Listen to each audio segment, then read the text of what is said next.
Vía Pública. ¿Qué tal? ¿Cómo les va? Muy buenas noches. Terminó el día, un día que estuvo marcado por la incertidumbre, una incertidumbre que duró varias horas ahí en la Cámara de Diputados. Todos atentos a los parlamentarios y también el país. ¿Para qué decir el presidente Gabriel Boric, que hasta ahora va volando rumbo a Europa?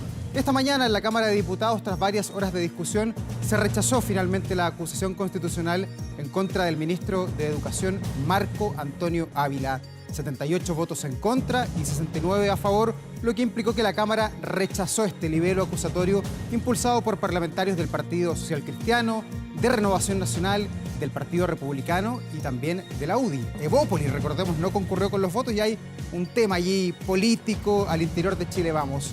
Desde el oficialismo han acusado motivaciones homofóbicas en el intento de juicio político en contra del secretario de Estado, especialmente luego de las declaraciones de Marcela Aranda y también de la diputada María Luisa Cordero. De esta forma, el ministro Ávila continuará ejerciendo sus funciones como el titular de educación en nuestro país. Comienza aquí, Vía Pública.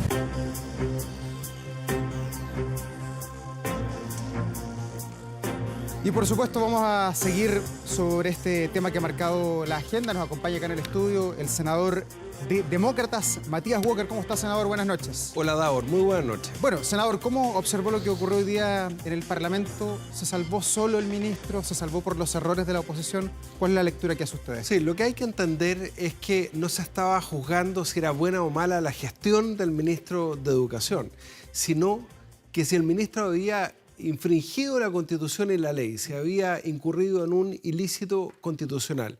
Y lo que hizo la Cámara de Diputados, a mi juicio, fue una muestra de seriedad, de decir, y fue al menos lo que hicieron los 4 diputados de nuestro partido Demócratas, una brillante intervención de la diputada Erika Olivera, es decir, nosotros no estamos de acuerdo con la gestión del ministro, pero acá no se pudo acreditar por parte de los acusadores que hubo una infracción a la Constitución y a la ley, y por eso se rechazó. Y además, Adabor, tú lo decías muy bien en la introducción, esta acusación fue teñida por la homofobia, o sea, esta declaración de la señora Aranda, invitada por diputados de derecha, y también la propia diputada Cordero, hablando directamente de la orientación sexual del ministro de Educación. En una democracia en el siglo XXI no podemos aceptar ese tipo de discriminación, ni contra un ministro de Estado ni contra nadie. Senador, pero más allá de lo que pasó hoy día en la Cámara de Diputados, el ministro Ávila debe seguir al mando del Ministerio de Educación, porque muchos que hoy día lo respaldando dijeron de todas maneras es un pésimo ministro y tiene que salir. Ojalá lo saque el presidente Boric. Bueno, eso lo tiene que juzgar el presidente de la República. Hoy día hay un plan de reactivación educacional que es fundamental. Hay miles de niños que abandonaron los colegios durante lo que fue la pandemia. Curiosamente, a un ex ministro de Educación, Raúl Figueroa, se le acusó constitucionalmente por querer que los niños volvieran a clase.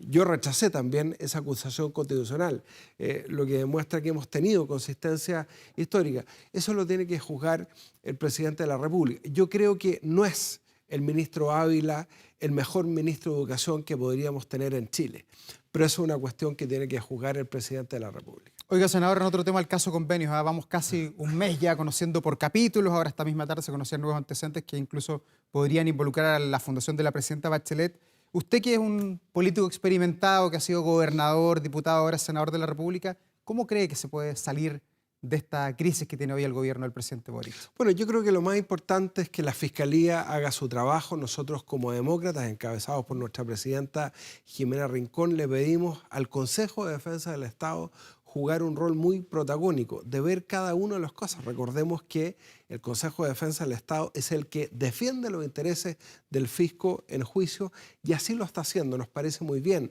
el Ministerio Público, la Fiscalía en distintas regiones. Caiga quien caiga, todos los días conocemos nuevos antecedentes de gobiernos regionales.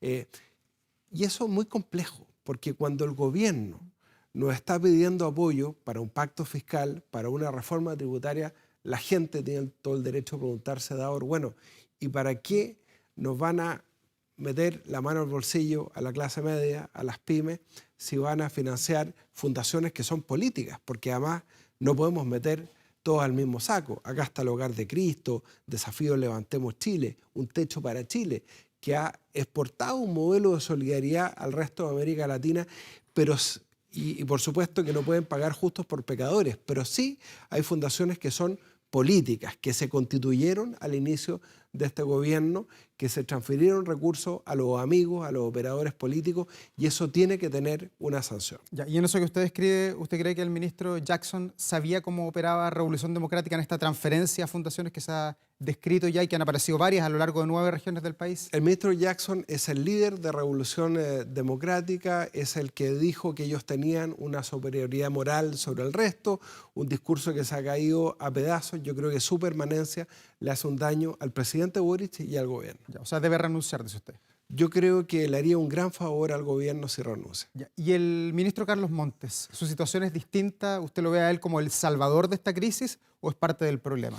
Yo veo al ministro Montes haciendo la pega. Estuve con él 3 días en la región de Coquimbo, inaugurando 200 viviendas en Illapel, comenzando 477 viviendas en Ovalle después de mucho tiempo, reactivando proyectos de viviendas sociales dentro de un plan de emergencia de vivienda habitacional, un proyecto que nosotros aprobamos en el Congreso, la Ley de Emergencia Habitacional, y lo veo dando la cara, en general el socialismo democrático, por el Frente Amplio, que son los gran responsables de esta debacle de credibilidad en la línea de flotación del Frente Amplio de Revolución Democrática. Yo creo que el ministro Montes no tiene que renunciar porque está haciendo la pega y su situación es muy distinta, porque el denominador común de todos los casos de irregularidades que hemos conocido estos días es el Frente Amplio. Ya, y en medio de esta que usted mismo describe como una debacle, ¿es oportuno el viaje del presidente Gabriel Boric a Europa? Va a estar fuera del país durante 10 días, monitoreando desde lejos, pero no es lo mismo estar que mirar desde afuera. A mí me parece bien que viaje el presidente Boric. ¿Sabe por qué, Davor? Porque este país tiene una economía paralizada. Y el objetivo de este viaje, acuerdos con la Unión Europea, por ejemplo, es reactivar la inversión. Va con los empresarios, me parece bien. Lamentablemente discriminaron a la presidenta de CONAPYME dentro de un gobierno feminista, por lo demás, vaya contradicción, porque había sido crítica al gobierno. Me parece mal que se haya excluido a las pymes del viaje, sobre todo a la presidenta de CONAPYME, a Verónica, una gran dirigente, le mando un saludo, pero me parece bien que el presidente vaya a reactivar la inversión en nuestro país.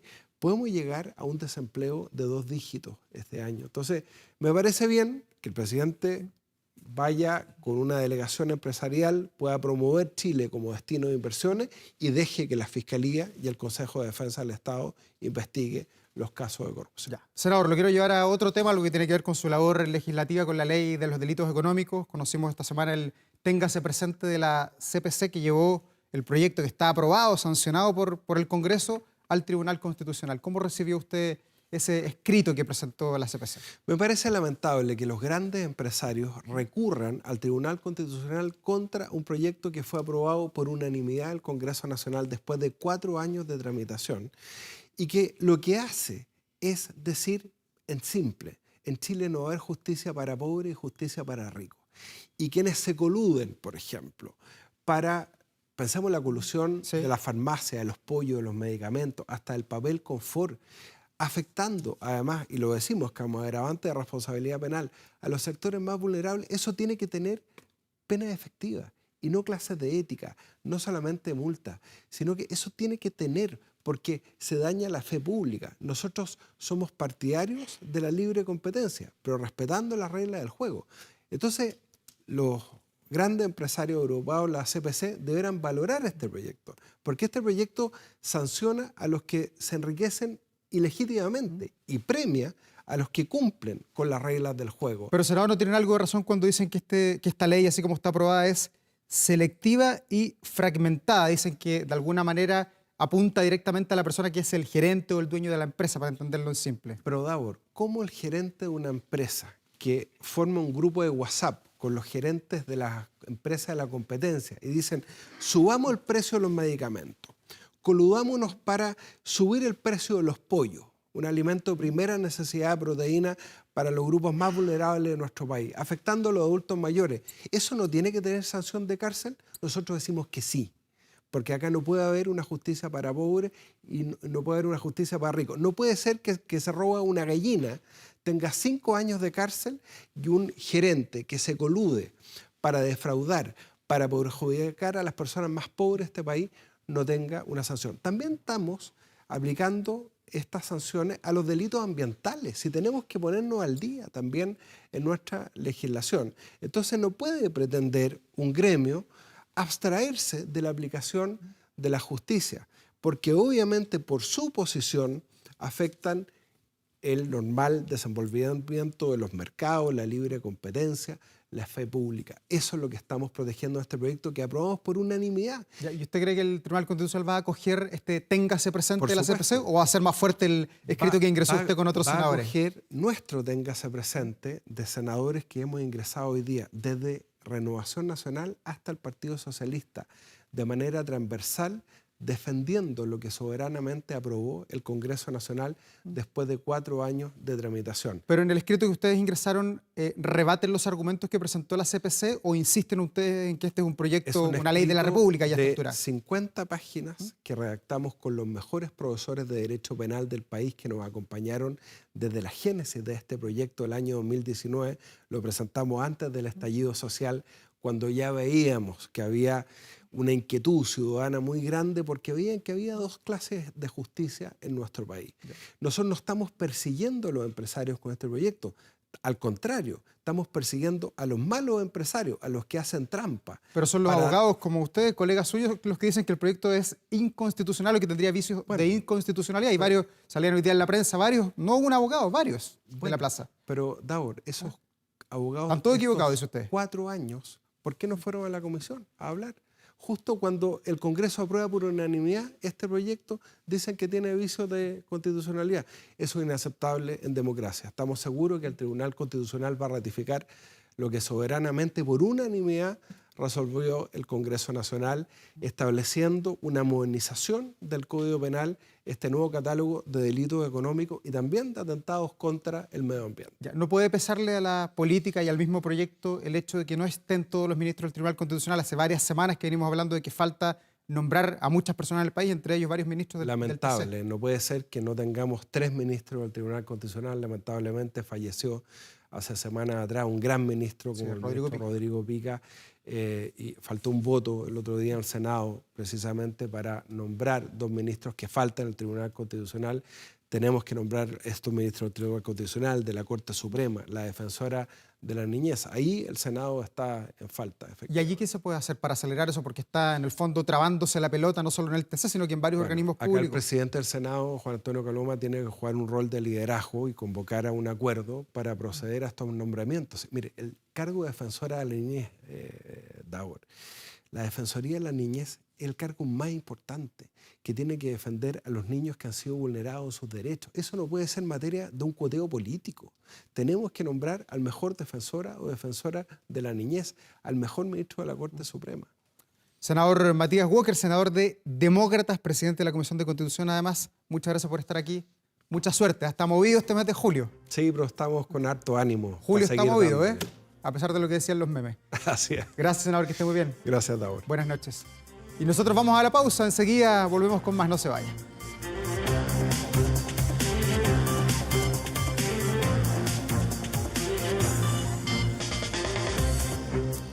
Y ya estamos de regreso con un importante consejo. Protéjase de la delincuencia con Tepillé. Vigilancia en tiempo real de cámaras de seguridad con audio disuasivo para su empresa. Alarmas Tepillé con cámaras conectadas a su smartphone y también botón de emergencia móvil para su hogar. No sea usted la próxima víctima y contrátelos en tepillé.cl.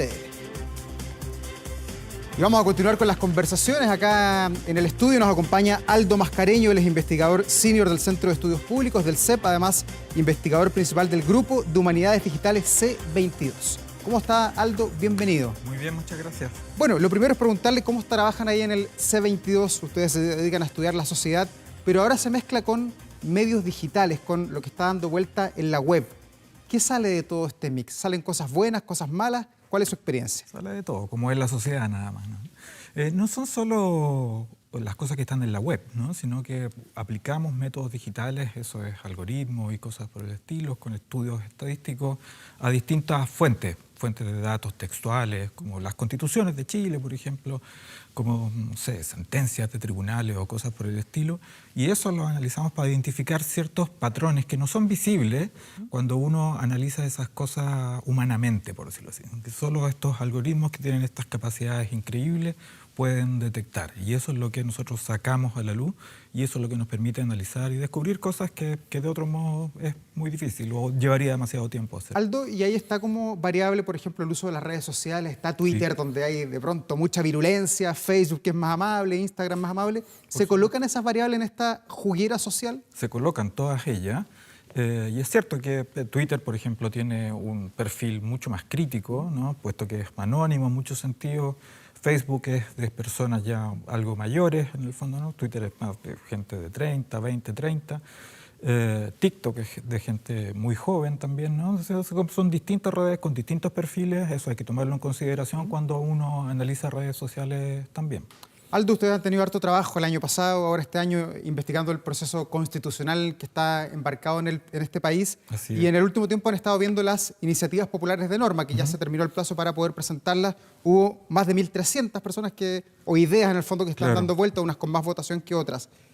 ¿Cuál es la observación que hacen sobre ese proceso? ¿Hubo interés de los chilenos por participar? ¿Hay algunos temas que se repiten? Porque más allá de que salvemos a los animales, que entiendo es el primero, hay otros que tienen que ver más con el modus vivendi de la sociedad. Sí, es cierto eso. Yo diría que está siendo un proceso exitoso, como también lo fue exitoso en el año pasado, durante la convención, entre el diciembre del 2021 y febrero del 2022. También la Convención Constitucional realizó un proceso de iniciativas populares de norma, ¿no? Se pudo votar por ella. Y justamente a través del análisis de redes, el análisis de sentimiento en redes sociales, nosotros identificamos que ese momento en la Convención Constitucional fue el mejor momento de la Convención, donde la gente se sintió mucho más... Como en las postrimerías. No tanto en las postrimerías, fue entre el 2021 y el 2022, cuando estaba antes de que comenzaran los plenos, que comenzaron en febrero. Ese fue el mejor momento, ¿no? Los índices de pertenencia, de cercanía de la gente con el proceso de la Convención Constitucional fueron muy altos, ¿no? Y eso bajó después cuando no se discutieron realmente las iniciativas populares de norma en el pleno de la Convención Constitucional. Claro, una cosa paradigmática y fue el Con mi plata no, que era el que tenía mayor adhesión en el proceso pasado y se desechó en el pleno. Que sigue ahora. Ahora sigue, ¿no? claro. Sí, sí, exactamente, sí. Y ahora también, ¿no? Fíjate, en la Convención Constitucional hubo cerca de 2.500 iniciativas, ahora hay 1.300, son menos, pero en un tiempo mucho más corto. Yo creo que eso es bien interesante, ¿no? Porque muestra que efectivamente hay interés, ¿no? Que el proceso partió lento, ahora fueron entre fines de julio y principios de julio fueron el momento para votar, partió lento. Al inicio habían algunas iniciativas populares que lograban subir y después lograron 31, los más de 10.000 apoyos, ¿no? Entonces hay un interés, efectivamente. Esto lo muestra que hay un interés de participación de la gente, ¿no? Yo creo que eso es un dato distinto. Uno no debería olvidar que hay una desafección general con el proceso constitucional en esta oportunidad, porque la gente está cansada por todas las razones que conocemos. Pero esto muestra que en los momentos clave la gente se interesa, ¿no? O sea, yo creo que es una cierta luz de esperanza de que este proceso va a tomar un compromiso más de la gente más cercano con el proceso constitucional mismo. Ya. Y el tránsito que tiene hoy día la sociedad, uno ve cualquier encuesta, cualquiera, las reputadas y las no reputadas, y siempre aparecen como principales prioridades de los chilenos la seguridad, la salud, las pensiones. No son esas hoy día las principales apoyos que tienen las iniciativas populares de norma, por lo menos en las que están más arriba.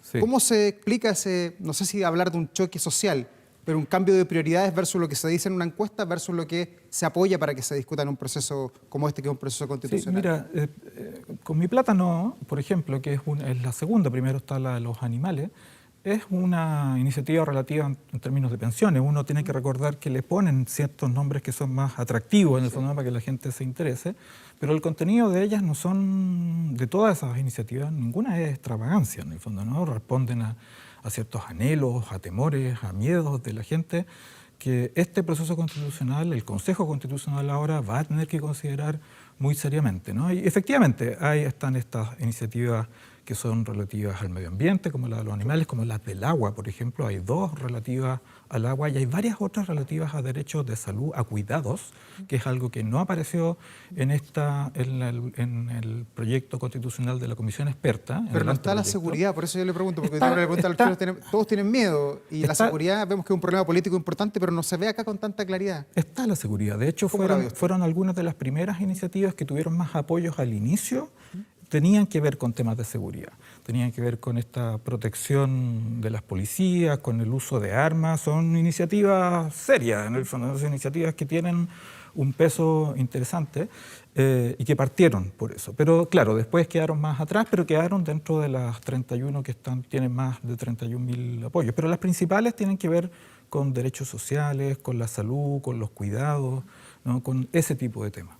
Aldo, estaba viendo cómo trabajan ahí en el C22, también en el CEP, y además de tener estos medios digitales, tener una mirada o un monitoreo de las redes sociales, también tienen una mirada sobre la historia, sobre el tránsito que hemos tenido como país. Y ahí quería preguntarles si ven algún elemento de continuidad en las constituciones del 25, la del 80, lo que se intentó el año pasado y que fue rechazado en el plebiscito de septiembre, y lo que estamos viendo ahora. ¿Se ve una continuidad o se ve lo que ustedes llaman en algunos documentos una ruptura social? Hay una continuidad, sin duda, entre las constituciones, entre el anteproyecto constitucional de la Comisión Experta, la Constitución del 80 y la del 25, ¿no? Es decir, en el siglo constitucional hay una cierta continuidad, algo que nosotros podemos llamar tradición constitucional o podemos también llamar un núcleo semántico de conceptos normativos constitucionales que son los que caracterizan al constitucionalismo chileno. Y la Convención también es parte de ese núcleo constitucional, aunque la Convención se apartó en algunos conceptos. Se apartó, por ejemplo, en las autonomías territoriales, se apartó en los sistemas jurídicos indígenas, se apartó de ese núcleo constitucional, ¿no? Y eso lo aparta un poco de la tradición y del núcleo constitucional semántico chileno, pero en general ha existido una continuidad constitucional en Chile, incluso en la Constitución del 80, especialmente con todas las reformas que se han hecho desde el 2000, desde fines de los 80, y especialmente las que hizo el presidente Lagos desde el 2005 en adelante. Claro, fueron reformas grandes las que hubo ahí. Muy grandes. Sí. Oiga, Aldo, y después de los resultados del 7 de mayo, de cómo está constituido hoy día el Consejo Constitucional que está trabajando en la propuesta que nos van a entregar en diciembre, con voto obligatorio, hay que recordarlo además. ¿Usted ve que se está produciendo un giro a la derecha, como era el temor que había en un inicio por el gran triunfo que tuvo el Partido Republicano, o no? El lunes lo vamos a saber con claridad, ¿no? Porque el lunes se presentan las indicaciones al proyecto constitucional, el lunes a las 12 de la noche, a las 11:59 se presentan estas indicaciones, y ahí vamos a saber efectivamente cuál es la firme acerca de este giro a la derecha, ¿no? Del proceso constitucional. El anteproyecto constitucional de la Comisión Experta es muy equilibrado, muy satisfactorio a mi juicio, ¿no? Tiene cosas que se pueden mejorar, por supuesto, ¿no? Pero es muy equilibrado y ha sido alabado por distintos sectores y criticado en puntos específicos, ¿no? Que se pueden mejorar durante el proceso constitucional. No, pero yo creo que una cuestión importante que tiene que tener presente el Consejo, más allá de las indicaciones y más allá de si gira a la derecha, es poner atención a estas iniciativas populares de norma, porque la Convención Constitucional comenzó a declinar en el momento en que no atendió a esas iniciativas populares de manera correcta. Aquí hay un momento, si el Consejo Constitucional logra comunicar bien, logra procesar bien, con tiempo, en detalle, estas 31 iniciativas populares de norma y logra comunicar ese tratamiento a la gente que las presentó y a todos los que lo apoyaron y a toda la ciudadanía, yo creo que puede ser un punto de inflexión para mejorar esta desafección que nosotros percibimos, que las encuestas perciben de la ciudadanía con este proceso constitucional. O sea, capturar de usted el Chile por los animales, ¿qué significa eso? ¿Dónde lo metemos? ¿En qué parte de la regulación? Los animales tuvo 25.000 apoyos, claro, ¿no? Fue la que más tuvo, es cierto, por ahí pareciera ser una iniciativa transversal. El agua es muy transversal también, las cuestiones medioambientales son muy transversales. Los derechos sociales, que por primera vez están ahora en la Constitución, habían estado en la Constitución del 25, ¿no? En términos de función social de la propiedad, por ejemplo, y ciertos derechos sociales, económicos y culturales, pero ahora aparecen también de nuevo y aparecen en las iniciativas populares de norma, ¿no? Es decir, ojo con todo eso, ¿no? Si desconocemos de nuevo esas iniciativas populares, si no las tratamos en profundidad, ¿no? Se va a reforzar esta tendencia a la desafección con el proceso constitucional. Oiga, Aldo, quiero aprovechar su expertise como sociólogo. ¿Cómo está el país? ¿Cómo ve usted la sociedad chilena? Le he leído algunas entrevistas en meses anteriores, porque esto cambia muy rápido, y Chile estaba muy polarizado. Usted decía, bueno, se vació el centro político, prácticamente no existe en una de sus últimas entrevistas. Hoy día siente que con todo lo que ha pasado en el Congreso, con las cosas que ha hecho el presidente Boric, ¿está retomándose el centro político o al contrario? A puertas del 11 de septiembre del 2023, a 50 años, Chile está más polarizado y va a continuar así. Bueno, está movido por lo menos, eso pudiese decir uno, ¿no? Muy. Así como, y claro, como cuando uno analiza las dinámicas al interior de la Cámara de Diputados, por ejemplo, esa es muy polarizante, ¿no? Y una indicación de esa polarización es que queda poca gente en el centro. Está aquí recién Matías Walker, que es uno de los pocos que está en los centros políticos. O sea, pareciera ver esa tendencia de la polarización, pareciera haber también una oscilación muy grande en el electorado, ¿no? Fíjate que tuvimos la Convención Constitucional hace algunos años con todos estos movimientos sociales que aparecieron en la convención, después nos movimos el Partido de la Gente el año pasado, sí. Fue uno de los partidos que creció enormemente, se cayó en poco tiempo, ahora crece republicano. ¿Quién sabe qué va a pasar en 6 meses más? ¿No? Es decir, hay una oscilación muy alta, ¿no? Y hay también una polarización. Los 50 años, ¿no? Las discusiones que han existido en los últimos semanas acerca de los 50 años también han contribuido a polarizar ese ambiente o a tensionar ese ambiente en términos generales. La Constitución Constitucional de hoy también, ¿no? Es decir, hay muchos factores dando vuelta, políticos, sociales, en el fondo, ¿no? Económicos y culturales, ¿no? Que están tensionando esta relación. Pero eso es algo bastante natural en sociedades complejas como las nuestras. ¿Y cómo ve un poco usted, hay que acostumbrarse a esa, Aldo, ¿y cómo ve usted y diferenciación? Un partido pivotal como Revolución Democrática, pivotal del gobierno del presidente Gabriel Boric, que está en una crisis que ya se está arrastrando por más de un mes, y es una crisis que muchos definen como una crisis moral, que da en la línea de flotación del gobierno, pero también en los valores fundacionales de este partido. ¿Se puede recuperar un partido político de aquello? Es difícil esa recuperación, especialmente si ese partido, ¿no? Justamente fue aquel que llevó la bandera de una moralidad distinta a la moralidad de las generaciones anteriores y ahora vuelve, ¿no? Y cae de nuevo justamente en aquello que criticaba. Eso probablemente sea lo más difícil de superar para este partido. Pero en la política se ven muertos cargando adobe de cuando en cuando, ¿no? Así que no puede ser imposible tampoco que se salga de ese proceso. ¿Pero estos partidos de extrema izquierda se podrían recuperar o van a avanzar hacia el centro? ¿Podría crecer lo que se llama hoy día el socialismo democrático, por ejemplo? No, yo no creo que el Frente Amplio se mueva hacia el centro. Me parece que el presidente Boric tiene una orientación más socialdemócrata que su propio partido, en el fondo, ¿no? Pero sí el socialismo, ¿no?